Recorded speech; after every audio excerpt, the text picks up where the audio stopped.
రైతు సోదరుల స్వాగతం. భారత వాతావరణ శాఖ ఒక కీలక రిపోర్ట్ రిలీజ్ చేసింది. ఎట్టకేలకు నైరుతి ఋతుపవనాలు కేరళ తాకాయి. కేరళలో అన్ని ప్రాంతాలకి విస్తరించాయి. అయితే ఇదే సమయంలో ఉత్తరప్రదేశ్ నుంచి కేరళ వరకు ఒక ఉపరితల ఆవర్తనం కొనసాగుతోంది. దీనికి తోడు తెలుగు రాష్ట్రాల్లో ద్రోణి కూడా ఉంది.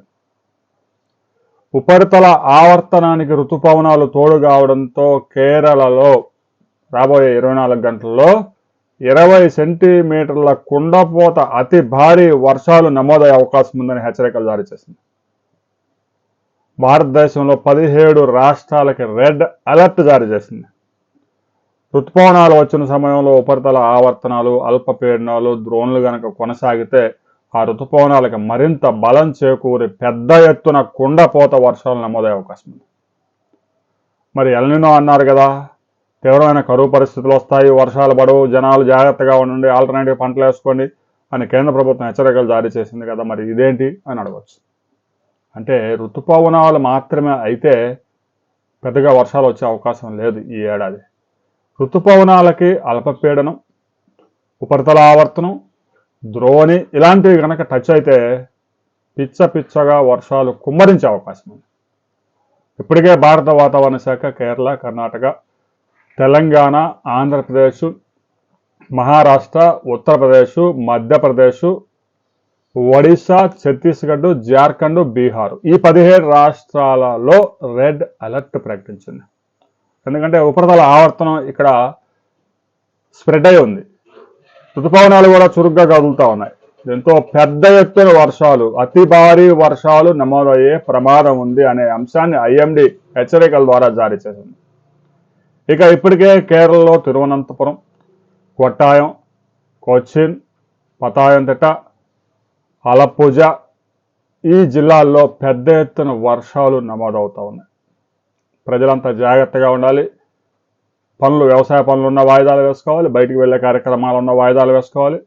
ఇక జల వనరులను జాగ్రత్తగా చూసుకుంటూ ఉండాలి. కట్టలు తెగే ప్రమాదం ఉంది. 20 సెంటీమీటర్ల వర్షపాతం 24 గంటల్లో అంటే 2000 సంవత్సరంలో హైదరాబాద్ నగరంలో పడ్డ వర్షం, ఒక రాత్రి పడ్డ వర్షం ఎంత బీభత్సం సృష్టించిందో కేరళలో దాదాపుగా 12 జిల్లాల్లో అతి భారీ వర్షాలు నమోదయ్యే అవకాశం ఉంది. ఆ తర్వాత రాబోయే 2-3 రోజుల్లో కర్ణాటక, తర్వాత రాయలసీమ, తెలంగాణ, ఆంధ్రప్రదేశ్ ఇలా ఋతుపవనాలు స్ప్రెడ్ అయ్యే కొద్దీ ఈ ఉపరితల ఆవర్తనం విపరీతమైన వర్షాలను తీసుకురాబోతా ఉంది.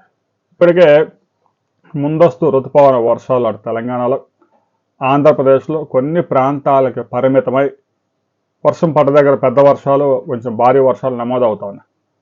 అయితే ఈ సీజన్లో పడే అంటే వేసవి కొంచెం దాటిపోయి మరలా జూన్ నెల వచ్చినా కూడా ఋతుపవనాలకు ముందు పడే వర్షాలు కొన్ని ప్రాంతాలకు పరిమితమై ఉంటాయి. ఋతుపవనాలు కనుక ప్రవేశిస్తే ఇక ఆ వర్షాలు అన్ని ప్రాంతాలకి స్ప్రెడ్ అయ్యే అవకాశం ఉంది.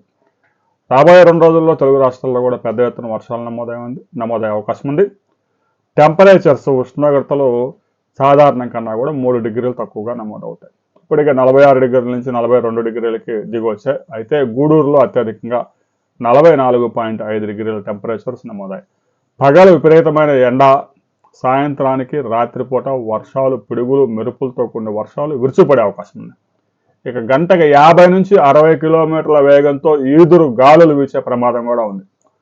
ముఖ్యంగా గుడిసెల్లో నివసించేవారు, రేకుల షెడ్ల కింద నివసించేవారు చాలా జాగ్రత్తగా ఉండాలి. ఈ గాలి ఒక్కసారిగా ఫోర్స్గా వచ్చి వెనక్కి లాగడం వల్ల అవన్నీ లెగిసిపోయే ప్రమాదం ఉంది. ఇక హోర్డింగ్లు తెగి కరెంట్ తీగల మీద పడటం, చెట్లు ఎగిరిపోవడం ఇవన్నీ ఇప్పటికే ధర్మవరం ఆ ప్రాంత అనంతపురంలో బీభత్సం సృష్టించే వర్షాలు. కర్ణాటకలో కూడా అదే పరిస్థితి. ముందస్తు ఋతుపవన వర్షాలు, విపరీతమైన గాలి ఎక్కువ, వర్షాలు తక్కువగా ఉంటాయి, వర్షపాతం తక్కువగా ఉంటుంది. ఇక ఋతుపవనాలు కనుక ఆంధ్రప్రదేశ్లో రాబోయే 2-3 రోజుల్లో తెలంగాణలో ప్రవేశించిన తర్వాత పెద్ద ఎత్తున వర్షాలు నమోదయ్యే అవకాశం ఉంది. దీనికి ప్రధాన కారణం ఉపరితల ఆవర్తనం ప్లస్ ద్రోణి. వీటి ప్రభావంతో ఋతుపవనాలు చురుగ్గా మారే అవకాశం ఉంది. అయితే ఋతుపవనాలు తెలంగాణలో, రాయలసీమలో ప్రవేశించడానికి మరికొంత సమయం ఉంది కాబట్టి ఈలోగా ఆవర్తనం ఉంటుందా, ఉండదా, ద్రోణి కొనసాగుతుందా లేదా అనే దానికి సంబంధించి ఈరోజు ఐఎండీ ఒక కీలక రిపోర్ట్ రిలీజ్ చేయబోతా ఉంది. ఆ తర్వాత మరిన్ని వివరాలతో మరో వీడియోలో మనం కలుసుకుందాం.